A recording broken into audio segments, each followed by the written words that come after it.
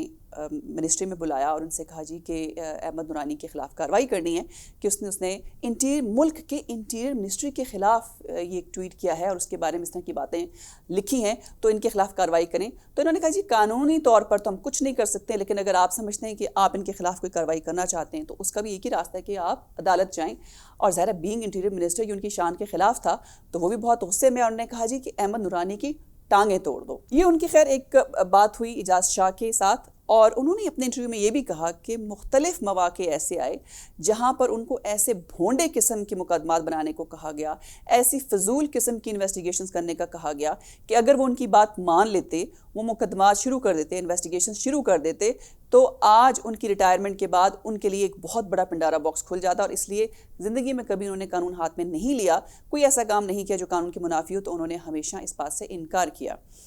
پھر ان کو یہ بھی کہا گیا حکومت کی طرف سے, یعنی انہوں نے عمران خان کا نام نہیں لیا, انہوں نے کہا جو ہائیسٹ آفس ان پاکستان ان کی طرف سے یہ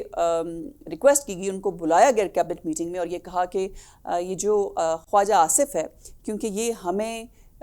ہاؤس نہیں چلانے دیتا اور اسمبلی میں بہت باتیں کرتا ہے, بہت تقریریں کرتا ہے, اس کے خلاف مقدمہ چلایا جائے. اور آپ نے سنا ہوگا کہ ان کے خلاف ایک اسکینڈل سامنے آیا تھا کہ وہ منسٹر بھی تھے اور اس کے ساتھ ساتھ دبئی میں ایک کمپنی کے ملازم بھی تھے, جو کہ بالکل غیر قانونی تھا اور آرٹیکل 6 کے زمرے میں آتا ہے. اور ان کو کہا گیا جی کہ آپ انویسٹیگیٹ کریں اور اس کے خلاف آرٹیکل 6 کا مقدمہ دائر کریں. لیکن انہوں نے کہا جب میں نے انویسٹیگیٹ کیا تو اس میں کوئی ایویڈنس ہی نہیں تھا, اور جب ایویڈنس نہیں تھا اس کے بغیر کیسے مقدمہ دائر کیا جا سکتا ہے. اور میں نے جا کے یہ رپورٹ پیش کر دی کہ جی ایویڈنس کے بغیر یہ مقدمہ نہیں چل سکتا, کیونکہ اس میں کسی قسم کا کوئی ثبوت موجود نہیں ہے. اس پہ بھی خان صاحب کو یہ بات پسند نہیں آئی. اور جو نیکسٹ ٹارگٹ تھا خان صاحب کا, اس میں شہباز شریف, ان کے دونوں بیٹے اور ان کی پوری فیملی تھی, اور ان کے خلاف جو مقدمات آج کل جو چل رہے ہیں وہ عمران خان نے پہلے ان کو کہا کہ آپ کریں, جب انہوں نے انکار کیا تو پھر اور انہوں نے بڑا شکریہ ادا کیا نیب کا. جاوید اقبال جو نیب کے چیئرمین, انہوں نے کہا وہ میرے محسن ہے کہ اگر وہ نہ ہوتے اور جو کام انہوں نے کیے ہیں تو مجھے کرنے پڑتے, اور اگر میں نہ کرتا تو مجھے ٹرانسفر کر دیا جاتا. اور انہوں نے بڑا کلیئرلی اپنے انٹرویو میں بتایا کہ جاوید اقبال کو جس طریقے سے استعمال کیا جا رہا ہے, نیب کا چیئرمین لگا کے جس طریقے سے ان سے کام لیے جا رہے ہیں, وہ تمام غیر قانونی کام ہے, کیونکہ انہوں نے وہ غیر قانونی کام نہیں کیے تو ان سے کروائے گے. بہرحال یہ ایک ایسی بات ہے کہ جس سے دل دکھتا ہے, اور مجھے خاص طور پر افسوس ہوتا ہے ان لوگوں کے لیے, پاکستان میں اس عوام کے لیے جنہوں نے ایک تبدیلی کے لیے کا نعرہ سنا, تبدیلی کے نعرے کے لیے ووٹ دیا, ایک ایسی حکومت کو منتخب کیا, اور ایک ایسے شخص کے لیے, چاہے وہ ڈرائنگ روم میں ان کی ڈسکشنز ہوتی ہیں, ٹی وی پہ ہوتی ہیں, باہر گلی محلوں میں ڈسکشنز ہوتی ہیں, انہوں نے عمران خان کو سپورٹ کرتے ہیں اور آج بھی کر رہے ہیں. اگر ان کے جس گورنمنٹ کو انہوں نے مینڈیٹ دیا ہے, اگر وہاں پر اس طرح سے کام ہو رہے ہیں کہ پرسنل گرجز کے بیسس کے اوپر لوگوں سے کے مقدمے دائر کیے جا رہے ہیں, اور لوگ عوام پاکستان کی اتنی بے وقوف ہے کہ وہ یہ سمجھتی ہے کہ کیونکہ یہ لوگ کرپٹ ہیں, چور ہیں, اس لیے حکومت ان کے خلاف کارروائی کر رہی ہے, اور کیونکہ پاکستان کی عوام کا انہوں نے پیسہ لوٹا ہے تو یہ ہمارے محسن ہے کہ جو ان چوروں کو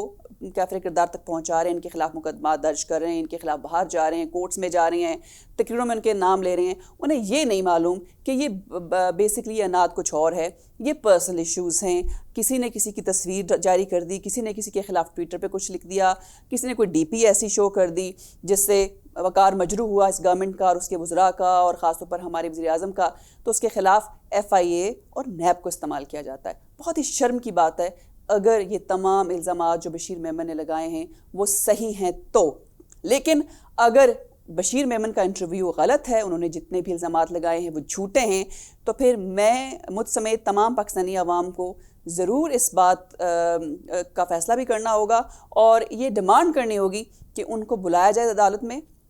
ان سے سوال کیا جائے, ان کو کٹہرے میں کھڑا کیا جائے اور ان سے وہ تمام ثبوت مانگے جائیں جو باتیں انہوں نے, جو الزام عمران خان کی حکومت پہ لگائے ہیں. لیکن اگر ان کا انٹرویو سچا ہے اور جو باتیں انہوں نے سچ کی ہیں تو پھر میری گزارش ہوگی پاکستان کے عوام کی پہ, جو آج بھی سب کچھ جانتے بوجھتے ہوئے بھی عمران خان کی پیروی کر رہے ہیں اور تقلید کر رہے ہیں, اندھی تقلید کر رہے ہیں, ان سے کہ برائے مہربانی کوئی اچھا فیصلہ کریں فیوچر میں, کیونکہ وہ وہی قوم ہے جنہوں نے پیپلز پارٹی پر باتحاشا ٹرسٹ کیا, ان کو لایا, وہ ان کے معیار پر پورے نہیں اترے. پی ایم ایل این کو آپ بہت دفعہ آزما چکے ہیں, وہ آپ کے معیار پہ نہیں اترے. آپ نے کہا جی ایک موقع عمران خان کو بھی دے کے دیکھ لو, آپ نے وہ بھی دیکھ لیا, لیکن ان کی ٹینیور میں ہوا کیا؟ 2.5 سال کا ان کو عرصہ ہوا ہے. اور اگر آپ سکینڈلز کی بوچھار دیکھیں تو پتہ نہیں کتنے سکینڈلز اب تک آ چکے ہیں. شوگر سکینڈل ان کے, جس میں جہانگیر ترین کو انہوں نے فارغ کیا, آ چکا ہے. ان کی اور بھی وزیر ہیں, ابھی میں نے ایک پروگرام میں آپ کو نام بھی بتایا تھے, وہ ابھی تک وزیر ہیں لیکن ان کے کرپشن سکینڈلز چل رہے ہیں. پھر جنرل عاصم سلیم باجوہ کا سکینڈل آیا, پھر جتنے بھونڈے طریقے سے انہوں نے آرمی چیف کو ایکسٹینشن دی کہ پوری فوج کا وقار مجروح کیا, پھر انہوں نے سائبر کرائم پہ جس طریقے سے قانون سازی کی, پاکستان میں میڈیا کو جس طریقے سے سپریس کیا, پاکستان کے اندر صحافیوں کو جس طریقے سے اٹھا کر ان کو غائب کیا اور پھر ان کا برین واش کر کے واپس ان کے گھروں میں آ کے چھوڑ دیتے ہیں. اب یہ بشیر میمن کا انٹرویو آپ نے سنا, اس کے علاوہ کتنے پھر ہاں جو بات میں کبھی نہیں بھولوں گی کہ گینگ ریپ ہوا جو لاہور میں, اور سی سی پی او جس نے اتنی زیادہ گھٹیا قسم کی سٹیٹمنٹ دی, اس کو وہاں سے نہیں ہٹایا گیا اور اس کے طریقے سے پروٹیکشن دی گئی. اس عورت کی فکر نہیں کی لیکن اس کو پروٹیکشن دی گئی, وہ وہاں پر موجود ہے آج تک. عثمان بزدار, اس کی آپ دیکھ لیں کارکردگی, کس طریقے سے لوگ اپنی پارٹی کے لوگ جو ہیں وہ ان کے خلاف بات کریں لیکن وہ ابھی تک وہاں پر موجود ہیں. اور سب سے آخری کیل جو ثابت ہوا ہے اس حکومت کی سمجھداری پہ, وہ ایک غداری کا مقدمہ جو 40 لوگوں کے خلاف کیا, اور اس میں آزاد کشمیر کے وزیر اعظم پر بھی غداری کا مقدمہ درج کیا گیا. یعنی وہ کام جو آج تک انڈیا نے نہیں کیا اپنے کشمیر, جس کو اپنا حصہ مانتے ہیں, وہاں پر رہنے والے لوگوں کے, ان کے لیڈرز کے خلاف, جنہوں نے اپنی اس فریڈم موومنٹ کو زندہ رکھنے کے لیے گولیاں بھی چلائیں اور گولیاں کھائی بھی ہیں, اس کے باوجود انہوں نے ان کو غدار اور باغی نہیں کہا. پاکستان میں وہ کام بھی ہو گیا اور وہ عمران خان کی حکومت کے دوران ہوا. تو میرے خیال میں یہ ایک شرم کی بات ہے, لمحہ فکریہ ہے میرے اور آپ کے لیے. تو خدا رہا اب آپ اندھی تقلید سے باز آئیں, کوشش کریں کہ کوئی اچھا لیڈر ڈھونڈیں اور جس پر آپ اندھی ایک اس کی تقلید بھی کریں تو اچھے لگیں گے, اور جو آپ کے لیے کوئی کام بھی کر سکے. بہرحال یہ تھا آج کا پروگرام. اگر آپ کو ویڈیو پسند آئی ہے تو اس کو لائک اور شیئر ضرور کیجیے گا. میرا چینل سبسکرائب کریں اور بیل آئیکن پریس کریں تاکہ آپ کو مزید پروگرامز کے اپڈیٹس مل سکیں. یہ تھا پروگرام, پھر ملیں گے. اللہ حافظ.